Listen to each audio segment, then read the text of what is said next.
হিমন্ত বিশ্ব শৰ্মাই কথাৰ সুৰ সলনি কৰি তেওঁলোকে মৰাণ মটৰসকল যি আছে তেখেতক দিব বুলি কৈছে।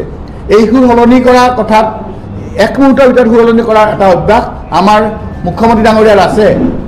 তেওঁ ইলেকশ্যনৰ সময়ত যি কথা কয়, জিকাৰ পাছতে অন্য কথা কয় আৰু তেওঁ স্পষ্টভাৱে তেওঁক ৰিফিউজ কৰিব পাৰে, তেওঁ পাৰে। এনেধৰণৰ তেওঁৰ মন আৰু হেৰি আছে। গতিকে আমাৰ কথাটো হ'ল যে অসমে কেতিয়াও অৰুণাচলত বসবাস কৰি থকা চাকমা হাজাংসকলক আমি আৰু আমাৰ অসমত সংস্থাপিত কৰিবলৈ আমি অসমৰ ৰাইজে কেতিয়াও নিদিয়ে। কাৰণ অসমৰ ৰাইজৰ কথা হ'ল অসমত যিসকল মানুহ বসতি কৰি আছে, যিসকল অসমৰ খিলঞ্জীয়া লোক, সেইসকলক তেওঁলোকে ইয়াত শান্তিভাৱে বসতি কৰিবলৈ দিয়ক, ভূমিৰ অধিকাৰ দিয়ক আৰু সংস্থাপনৰ ব্যৱস্থা কৰক। সেইটো প্ৰধান কথা। গতিকে বাকী কথা বাদ। গতিকে যদি এই কথাটো হয় তেতিয়াহ'লে আমি মুখ্যমন্ত্ৰীক সকীয়াই দিছোঁ, আপুনি এতিয়াও স্পষ্ট ভাষাত এই কথাটো কওক যে আমি কেতিয়াও অৰুণাচলৰ কথা পতা নাই। আৰু ইণ্টাৰেষ্টিংলি যোৱাকালি চাকমা হাজাঙৰ ফালৰ পৰাও অৰুণাচল তেখেতসকলে কৈছে আমি এই বিষয়ে কাৰো লগত কথা পতা নাই, তেওঁলোকেও ৰিফিউজ কৰিছে। গতিকে আমাৰ কথাটো হ'ল যে ইয়াত কি এটা ৰহস্য সোমাই আছে, কি অভিসন্ধি সোমাই আছে, অকল অভিসন্ধি অভিসন্ধি সোমাই আছে বিজেপি দলৰ, এই কথাটো আমাক স্পষ্ট হ'ব লাগে আৰু অসমৰ ৰাইজক স্পষ্ট কৰিব লাগে। আমাৰ তেখেতে নিজে দাবী কৰিছে মইহে অসমৰ মুখ্যমন্ত্ৰী, হয় আপুনি অসমৰ মুখ্যমন্ত্ৰী হয়, কিন্তু সৰ্বা নহয়। অসমত ৰাইজ আছে, অসমত বিভিন্ন দল সংগঠন আছে। আপুনিও অকল ৰজা নহয়। গতিকে আপুনি আলোচনা কৰি লওক আৰু আপুনি স্পষ্ট কৰক যে আপোনাৰ আচলতে আপোনাৰ কি কথা পাতিছিলে কিৰণ ৰিজিজু ডাঙৰীয়াই, কি আপোনাক নিৰ্দেশ দিছে কেন্দ্ৰীয় গৃহমন্ত্ৰী অমিত শ্বাহ ডাঙৰীয়াই। কাৰণ আমি ভালকৈ জানো অমিত শ্বাহ ডাঙৰীয়াৰ নিৰ্দেশ আপুনি পালন নকৰাকৈ থাকিব, এটা প্ৰত্যুত্তৰ দিব নোৱাৰে। কিন্তু বাৰে বাৰে কেন্দ্ৰীয় চৰকাৰে নিৰ্দেশ দিয়াৰ পাছতো আনকি সুপ্ৰিম কোৰ্টৰ দুটা ভাৰ্ডিক্ট পিছতো অৰুণাচলে কিন্তু এতিয়াও তেওঁলোকক চাকমা হাজংসকলক এতিয়াও নাগৰিকত্ব দিয়া নাই। অৰুণাচলৰ যি হাজং আৰু চাকমা শৰণাৰ্থীৰ যি সমস্যা, সেই সমস্যাটো এতিয়াৰ সমস্যা নহয়, এইটো বহুদিনীয়া কেইবা দশকৰ সমস্যা। 1964 পৰা 1969-70লৈকে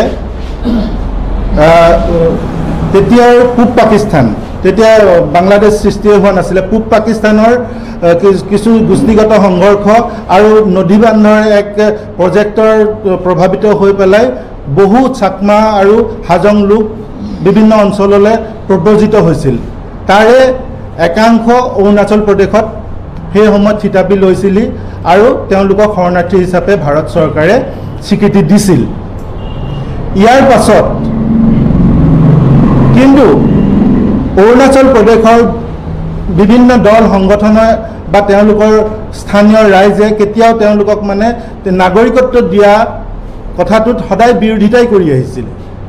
আৰু এই গোটেই বিতৰ্কটো, এই গোটেই কথাখিনি উচ্চতম ন্যায়ালয়তো বিচাৰাধীন হৈছিল। উচ্চতম ন্যায়ালয়ে দুটা ৰায়দান দিছে।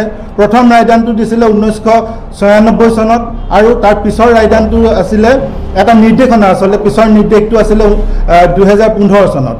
2015 চনত উচ্চতম ন্যায়ালয়ে কৈছিলে যে যিসকল চাকমা আৰু হাজং শৰণাৰ্থী আছে তেওঁলোকক 3 মাহৰ ভিতৰত নাগৰিকত্ব কেন্দ্ৰীয় চৰকাৰে দিব লাগে। আৰু যেতিয়াই উচ্চতম ন্যায়ালয়ে হেঁচা দিলে কেন্দ্ৰীয় চৰকাৰক আৰু তেতিয়া অৰুণাচল প্ৰদেশৰ চৰকাৰেও সেইটো হেঁচা পালে বা সেইটো এটা প্ৰেছাৰলৈ আহিলে।